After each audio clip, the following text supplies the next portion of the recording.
No. There is no Sheila. You couldn't let it alone, could you?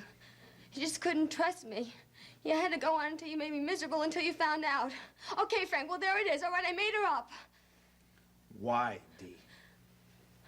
Because I was scared. Of what? Look, do I have to say this in front of everybody like this? Do I have to, Maeve? Please. Darling, maybe now that you've gotten into it, you better tell us the whole story. I don't think Frank will understand. And I'm sure Johnny won't. I don't even think I can count on my own brother. Oh, honey, come on, Dee. If you can't depend on Frank and me and Maeve and Johnny, who can you depend on? Nobody. Sorry I'm late. Faith's not going to be able to make it at all. Had an emergency. What's going on? Well, Delia's just told us that there's no such person as Sheila. She made her up. And there seems to be a problem. I knew something's been wrong. You always know, don't you? Pat, you're the only person who would understand. But I don't even think that you would understand this. Dee, would you like us all to go away and you could have a private talk with Frank? No. She's lied to everybody in this room. I think everyone's entitled to an explanation. Okay, Frank is right.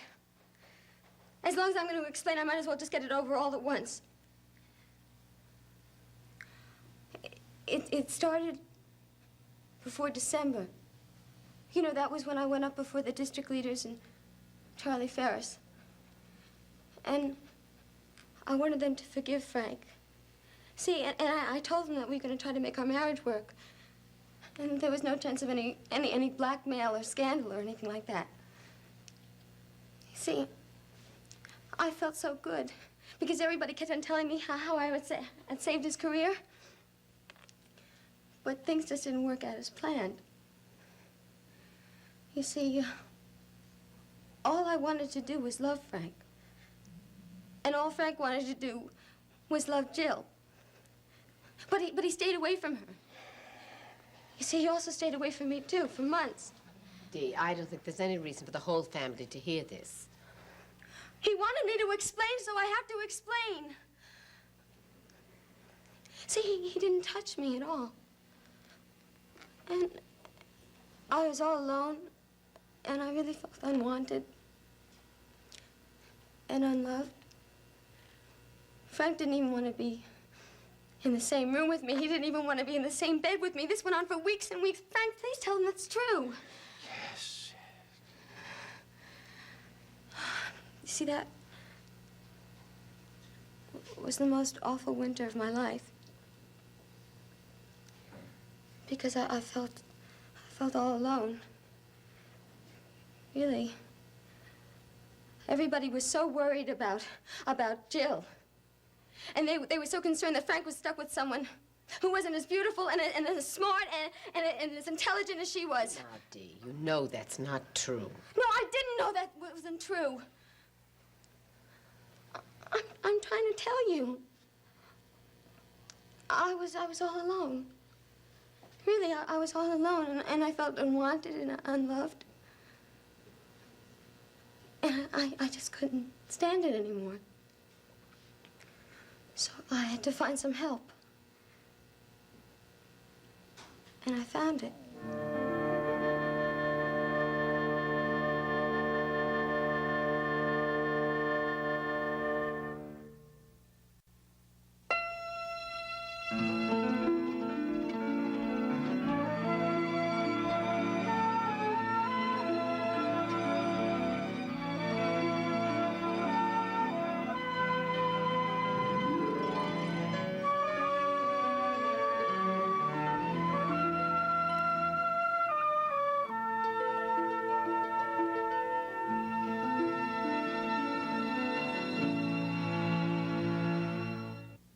Who's coming and who's going? SoapNet has the status update on your favorite stars. On General Hospital, Bruce Weitz is back as gangster Anthony Zaccara. It's some turn of events. On The Young and the Restless, Emily O'Brien is saying goodbye to Genoa City. Another time? Daytime favorite Tamara Braun is Taylor on Days of Our Lives. Okay, I'll drink to that. And on One Life to Live, Roger Howarth is back in Landview. I have to be with my family. Keep up with the latest status updates on SoapNet. Makeup, touch-ups, it's part of my job. With Olay taking it all off, that's my cleanser's job. Olay facial cleansers remove 2 times more dirt and makeup for skin so naturally beautiful, it'd be a shame to cover it up. Cleansers by Olay.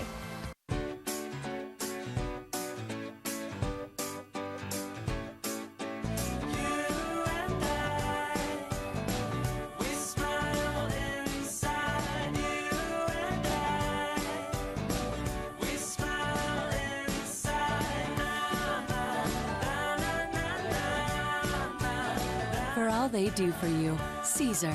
Tempting entrees with new, tastier recipes. Caesar. Love them back. Woo! Wow, it's never done that before. That's a new long-lasting scent of lavender pine salt, baby. Smells so clean.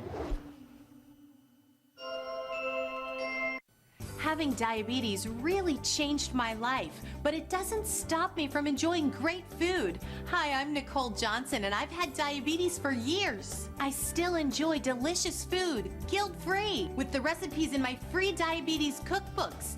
And so can you. If you have diabetes and are on Medicare, you qualify for not 1, not 2, but 3 free cookbooks. Call 1-800-798-0909. It's hard to resist the food we love, but not when you have these free diabetes cookbooks filled with dozens of yummy recipes for desserts, main dishes, snacks, and more. Plus, get this free guide to planning delicious diabetes-friendly meals. So call now and get cooking. For your 3 free cookbooks and free meal planning guide, call 1-800-798-0909. That's 1-800-798-0909. Thank you. It's good to see you. Good. That was the idea. I would have been here early, but I spent most of my morning and my afternoon finding out everything I could about the medical board, how it operates. Yeah, you look very pleased with yourself. Well, I'm always pleased with myself when I feel prepared. When is the hearing? Seneca, tomorrow. Tomorrow. It's not that I'm disinterested. It's just that I can't remember what day it is sometimes in this place, you know? Yeah, I can imagine. So, tomorrow I'll know if I still have a future in medicine. Well, wait a minute. You'll have some idea. It would be unusual to get a decision on the spot. Although you never can tell. I mean, maybe they'll surprise us. I did find out one interesting thing. Yeah? Dr. Dunlap, he's on the board. He has a daughter, an only child, who happens to be an attorney. So for once, being the female lawyer might be prejudicial in our favor. How can we lose? Hey, have you talked to Roger lately? No, not today. Did you know he paid me a visit yesterday? Well, I assume it wasn't social. What did he want? A deal. He understands why I did what I did for now. Oh, he knows that it was an act of love. He feels that the board should show compassion, and he'd like to tell them so. Oh, and he thinks that I should show him compassion and renew his contract. He didn't dare. Yeah. Well, what'd you say to him? Not much. I stood up, I asked him to stand up, and he yelled for the guard. I see. That was really a dumb thing to do. I mean, it's just going to make your job tomorrow that much harder. Well, I don't know, Seneca. I mean, if Roger is really interested in a deal. Him, not me. I know you're not. Yeah? Hey, what are you thinking? I'm not sure. You are evading. Just a little. But understand, I do not want to have any kind of a deal or understanding with your brother. Seneca, relax. I am not suggesting that you are. Now, is there anything that I can do for you? No. You've already done too much. Well, I don't know what that means. I mean, I thought we agreed that you were my friend as well as my client. Professionally, I'm going to represent you as well as I can tomorrow, but personally, I would like to do anything to make you feel better. Thank you. Hey, glad you could come by. Good luck tomorrow. Thanks. I'll let you know right away how it comes out. And listen, maybe Roger will have a change of heart about his testimony.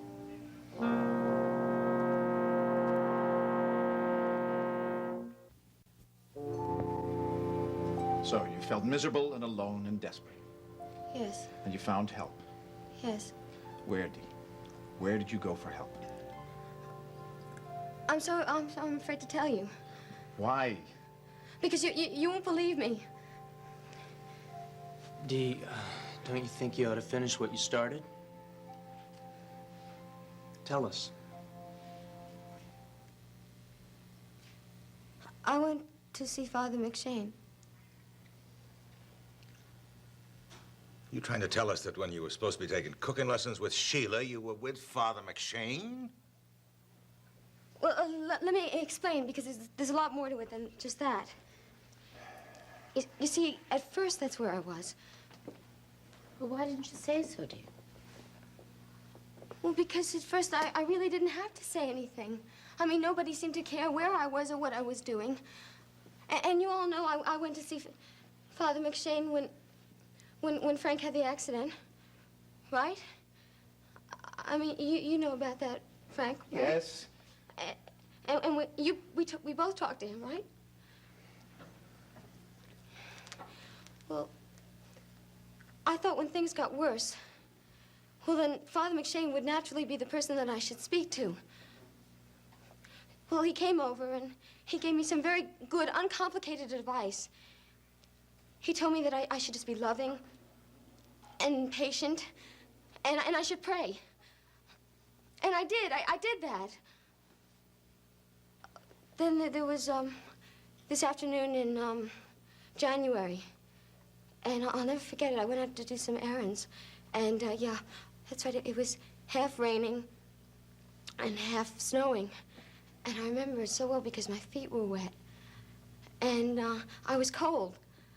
And I passed by the church.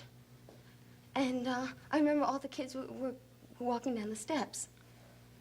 And they must have been leaving choir practice or something. And I looked, and the doors were open. And I could see the stained glass windows. And they were all blue. And red and yellow. And before I knew it, I found myself going up the steps, and I walked down the center aisle, and I sat in the front row. And it was so quiet. You see, you couldn't hear anything. You could just hear the rain, and you could just hear the wind. And I just sat there, and I stared, and I stared at the cross above the tabernacle. And all of a sudden, you know, I felt so good. It's a feeling I really can't describe. I mean, I really felt safe. I felt light, as if I didn't have a care in the world. And it was a religious experience. You see, Maeve, now I really understand how much religion means to you. You see, this winter, I had my own miracle. My own sign. And I felt peaceful and happy. And I knew that everything was going to be all right.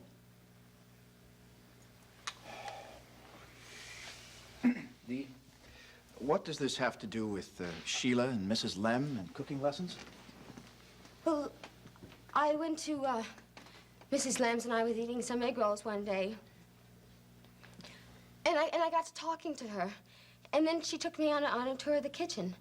And I got back home, and I remember I had the need to go to church.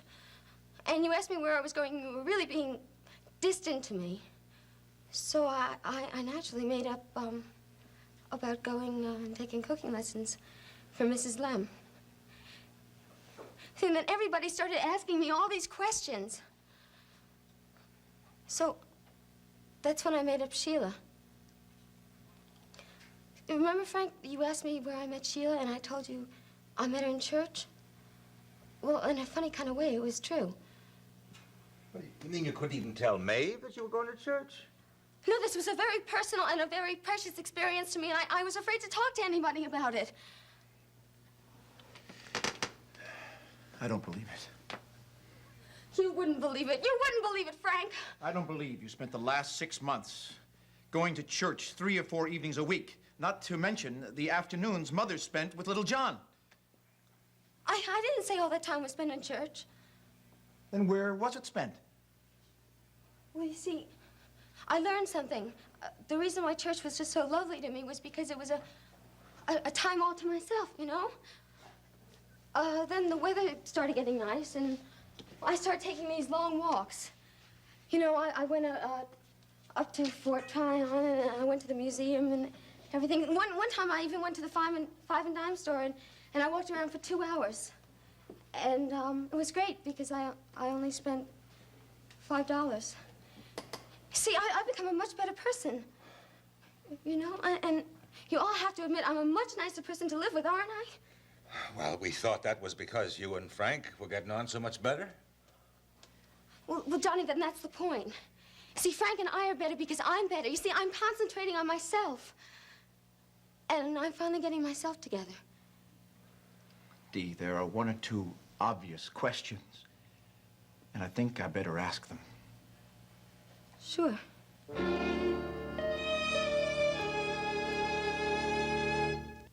A grieving father wants to move on. Stay here with me. Marry you. But this week, Aiden is really his son. Don't you think that Lucky deserves to know about this? will his ex turn his life upside down? Watch General Hospital, weekdays on ABC and weeknights at 10 on SoapNet. Hi, I'm Dana Devon. I've been a reporter and broadcast journalist for more than 20 years. So when my producers asked me to do a story on a weight loss product called Sensa, I thought, this product sounds too good to be true. You may have read about Sensa in the New York Times and Time Magazine or seen it on Dateline NBC. Sensa's been getting lots of media attention because of a landmark 6-month clinical study in which 1,436 men and women lost an average of over 30 pounds. And here's the really amazing part. They did it without changing their eating habits or adding an exercise routine. Look at all the people who have lost weight with Sensa. Sensa worked for them, and it'll work for you too. In fact, we're so confident you'll lose weight with Sensa, we don't want you to pay for it unless you see the results you want. That's an offer you won't find anywhere else. For your Sensa trial, call 1-800-467-4521 or visit us online at sensa.com. Want more of your favorite soaps? That's great. Log on to abc.com/daytime. Watch current full episodes of All My Children, General Hospital, and One Life to Live. Online critics love it. Plus, get exclusive sneak peeks of what's coming up next. Sounds like a thumbs up to me. Connect with other fans to discuss what's on your mind. I always want to hear what you have to say. And check out the 101 galleries to get an intimate look at the history of your favorite characters. That's the best news I've heard all day. Find it all now at abc.com/daytime.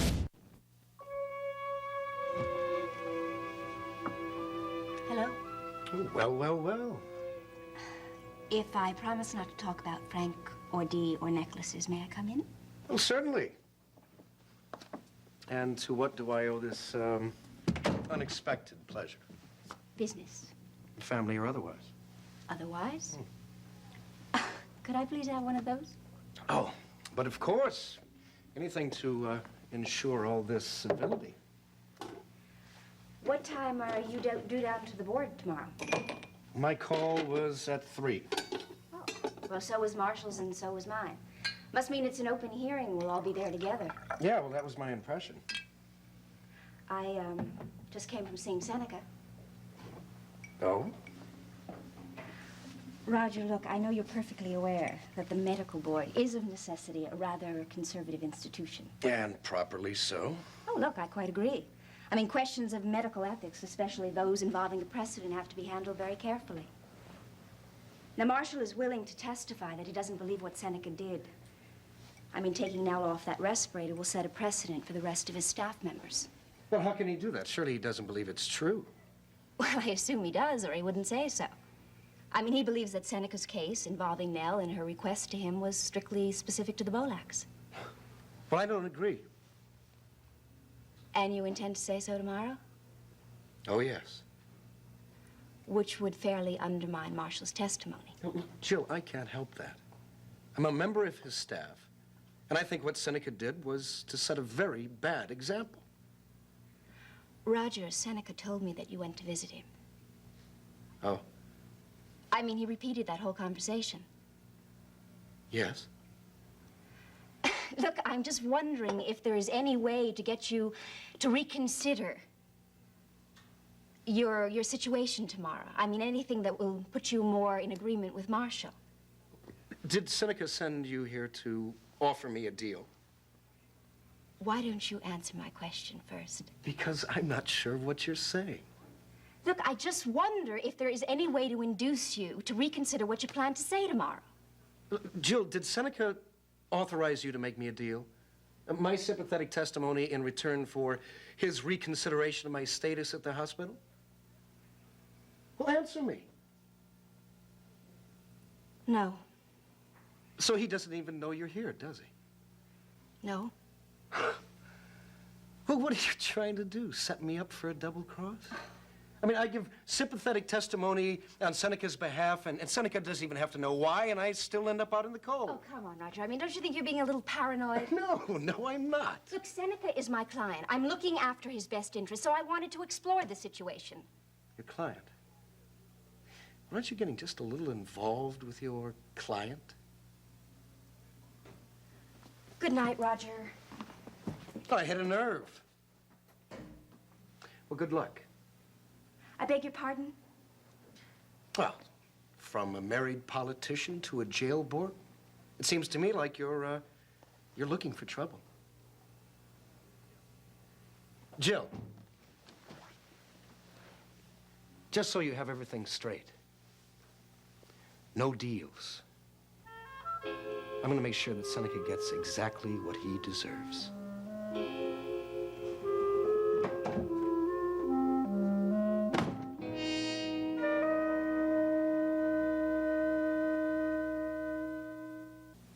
Next, spend some time in Genoa City with the young and the restless. Later, see who's stirring up trouble in Pine Valley on All My Children, only on SoapNet. Their love is a secret. There's never going to be a right time to tell Nicole. But when his wife finds out, They're not shoving me out of my marriage. EJ's asking Nicole for a divorce. leaving won't be easy. You son of a bitch! Watch Days of Our Lives weeknights at 6 and 11 on SoapNet. This week on All New Views, we're gonna have a few giggles with the very funny Amy Poehler. Please don't let me barf. And on Friday, Edie Falco's giving us her diagnosis on why Nurse Jackie's such a huge hit. This week on The View on ABC. What's the difference between eHarmony and dating sites? eHarmony puts you together based on your personality, and it just makes you feel confident that it's going to work. And it did work. Visit eHarmony today and review your compatible matches free. Think you need a harsh chemical peel for smooth skin? With Olay, challenge that and give drastic measures a rest. New Regenerist Night Elixir gently resurfaces for the smooth skin of a light chemical peel. Sleep tight. Regenerist from Olay. If you have trouble sleeping, the chances are you may have tried one of these sleep aids. They all contain diphenhydramine, a substance commonly found in cold medicine. As a medical doctor, I personally don't like to recommend any sleep aid to my patients that contains diphenhydramine. That's why these days I recommend Ultero. Ultero is a blend of 3 safe and effective ingredients: valerian, L-tryptophan, and melatonin. Ultero is like 3 sleeping pills in one. I believe Ultero is a wonderful, safe, and effective sleep aid. Try Ultrol in the original tablet or the all-new fast-acting liquid form. How many secrets? You knew Madison was pregnant with my child for months. How many lies Did you make a deal with Scott, yes or no? can one marriage survive? Please tell me that we can get past this. No, Brinley, we can't. Watch All My Children, weekdays on ABC and weeknights at 8 on SoapNet. We had this life together. That was all a lie. I thought Liam was my son. But someone was coming in between them. She caused our breakup. This week, Natalie finds out the truth. Mallie didn't have another man's baby. Chad Jones. Oh my God. Watch One Life to Live, weekdays on ABC and weeknights at 9 on SoapNet. We asked Bradford Anderson to name all the Spinelli nicknames he could remember. Go. Stone Cold Mr. Serpentino-esque one, Maximista, Blonde One, Original Blonde One, Prince Pectoral, Big Daddy Stone Cold, the Goddess, the Divine One, Bad Blonde One, the Demented One, the Valkyrie, the Brusque Lady of Justice. I could be here for literally 3 days, probably. See who Spinelli will nickname next on General Hospital, weekdays on ABC and weeknights at 10 on SoapNet. People are talking about General Hospital's Michael and Abby. Monette Lindblom posted on Facebook, they are totally right for each other. And Bridget Poole cheers, yes, Team Abby and Michael. Tanya Boonshoe-Bernard adds, they are so hot. Lori Rogers-Olson sums it up, they are perfect for each other. People are talking about General Hospital weekdays on ABC and weeknights at 10 on SoapNet.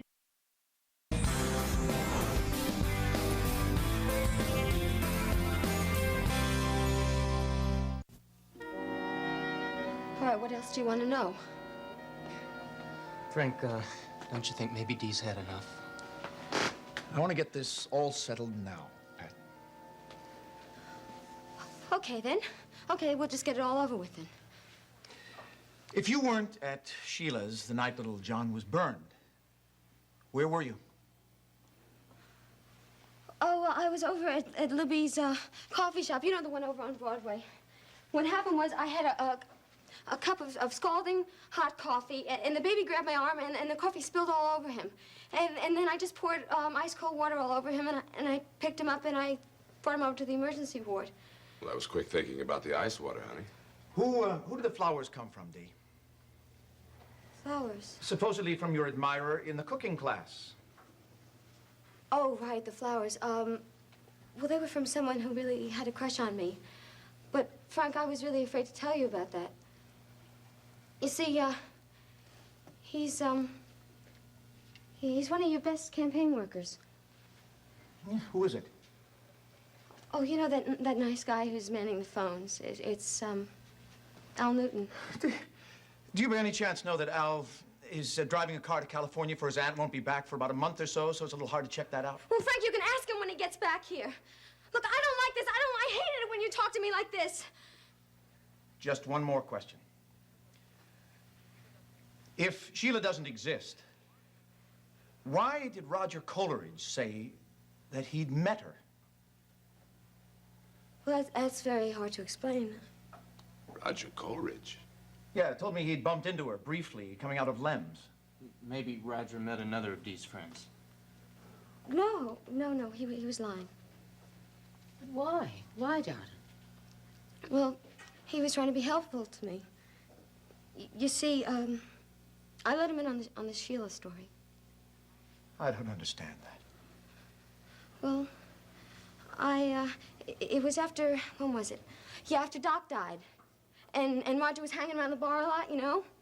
And he overheard someone. Maybe it must have been you. You were talking about my cooking lessons with Mrs. Lem and my friend Sheila. And so one day he just said to me, Dee, I hear you taking cooking lessons with your friend Sheila, and I didn't know what to say, so I just started making up this story. And, well, how was I supposed to know that Roger was a fiend about Chinese cooking? And, he asked me something really, really basic about frying temperatures, and I didn't know the answer to it. So you see, that's when I told him. I told him the whole story. You know, it's funny, isn't it? Roger Coleridge seems to understand perfectly, and no one else in this family does. Are you telling us that you could tell Roger Coleridge all about your religious experience, but you couldn't tell us? Mm-hmm. I lied to you, Frank, and I'm really sorry. But I just couldn't help it. I mean, it was a silly thing, and it just got out of hand, you know. Look, there have been a lot of lies in this family that have been a lot more serious. Excuse me, I really can't take any more of this.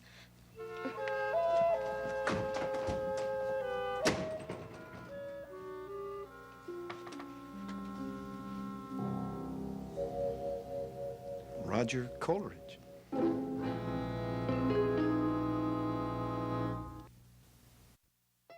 In Port Charles, revenge is a priority, relationships are disposable, and good medical care is a necessity. Keep up with this fast-paced city with an all-new episode of General Hospital, weeknights at 10 on SoapNet.